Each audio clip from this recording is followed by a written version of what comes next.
प्रस्ताव पर बोलते वक्त मुझे लगता है ज़रूरी है कि पहले असलियत का आईना दिखाया जाए।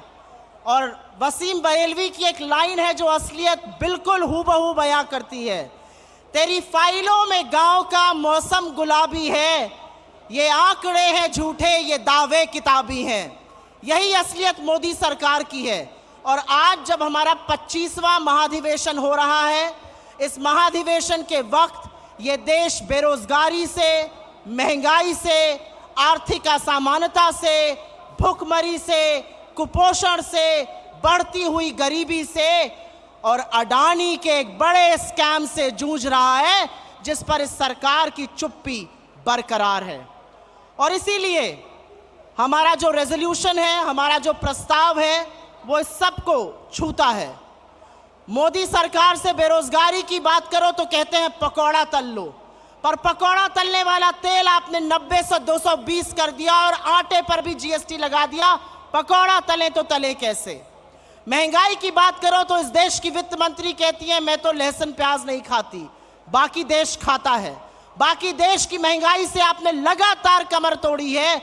और इसीलिए जो हमारा इकोनॉमिक रेजोल्यूशन है, जो आर्थिक प्रस्ताव है, वो भारत जोड़ो यात्रा से जुड़ा हुआ है।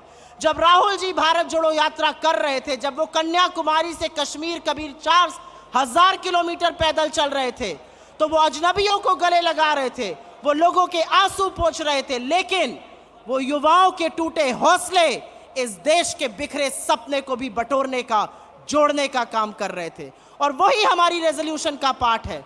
हम आर्थिक असमानता कम करने पर प्रतिबद्ध हैं, हम भुखमरी को खत्म करने पर प्रतिबद्ध हैं, हम रोजगार बनाने पर प्रतिबद्ध हैं, हम महंगाई को नियंत्रण में लाने पर प्रतिबद्ध हैं।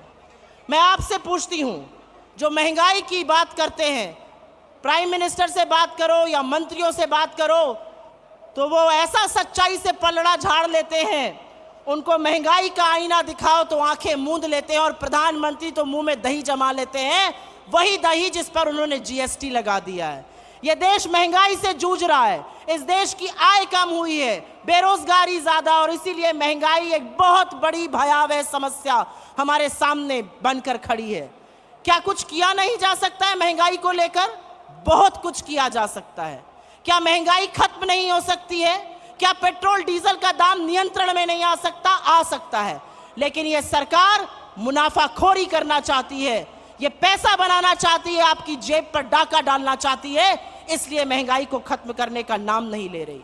मैं आर्थिक असमानता पर बात करूंगी। 1% देश के पास 40% संसाधन है। 1% देश के पास अगर 40% संसाधन है, तो अडानी जी के महास्कैम के बारे में कौन बात करेगा? एक व्यक्ति जिसको आपने 609 नंबर से दूसरे नंबर पर लाकर विश्व के सबसे अमीर लोगों की सूची में बिठा दिया, आज वो आक्षेपों के घेरे पर हैं। उनके ऊपर गंभीर आरोप है, उनके ऊपर आरोप है स्टॉक मार्केट में हेरा फेरी करने का, उनके ऊपर आरोप है पैसा बनाने का, उनके ऊपर आरोप है बेनामी संपत्ति का। आपने उनको मोनोपोली दी पोर्ट में, एयरपोर्ट में, कृषि में, खाद्य में, सीमेंट में, रिन्यूएबल एनर्जी में। लेकिन जब आज उनके आक्षेप सामने आए हैं, आरोप सामने आए हैं, तो प्रधानमंत्री का गला सूखने लगता है। और जब राहुल जी उनसे लोकसभा में और हमारे अध्यक्ष उनसे राज्यसभा में सवाल पूछते हैं, तो उनके कांपते हाथों से वो पानी पीते हैं। लेकिन एक भी संस्थान उनके खिलाफ एक्ट नहीं करता है। कहां है सेबी, कहां है आरबीआई, कहां है डायरेक्टरेट ऑफ रेवेन्यू इंटेलिजेंस, कहां है ईडी, कहां है इनकम टैक्स, कहां है एसएफआईओ, कहां है एमसीए? एक शब्द नहीं बोला जाता है अडानी के खिलाफ। दुनिया भर के संस्थान, दुनिया भर के मार्केट्स, दुनिया भर के बैंक उनके खिलाफ एक्शन ले रहे हैं, लेकिन हमारे देश में उनके खिलाफ एक्शन नहीं लिया जाएगा।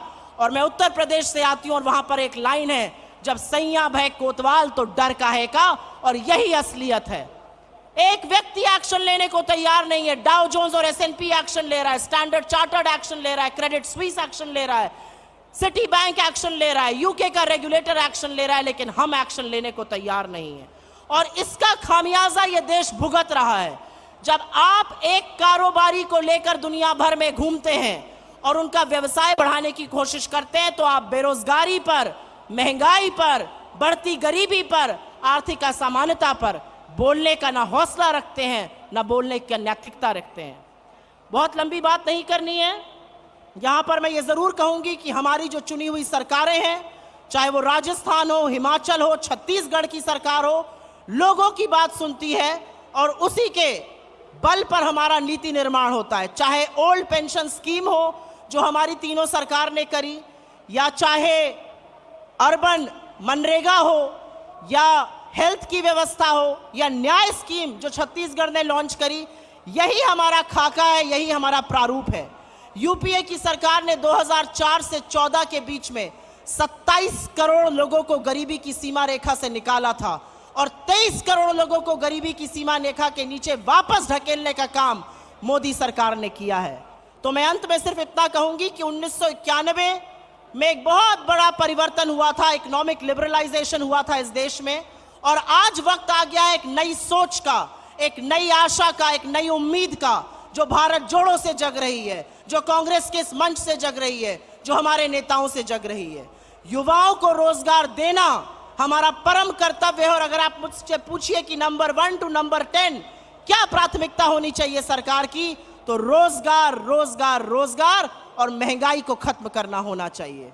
युवाओं की बात करना इसलिए जरूरी है क्योंकि कहते हैं तलवारों की धारों पर इतिहास हमेशा बनता है, जिस ओर जवानी मुड़ती है उस ओर जमाना मुड़ता है। इसीलिए युवाओं की बात करनी जरूरी है, महिलाओं की बात करनी जरूरी है, खेतिहर मजदूर की बात करनी जरूरी है, किसान की बात करनी जरूरी है, और उसी का खाका हमारा इकोनॉमिक रेजोल्यूशन तैयार करता है।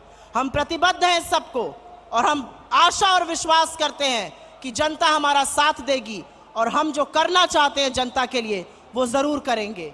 इन सब बातों को ध्यान में रखते हुए मैं आपसे हाथ जोड़ के विनम्रता से निवेदन करती हूं कि कमलनाथ जी की अध्यक्षता में जो आर्थिक प्रस्ताव यहां पे रखा गया उसका हाथ उठाकर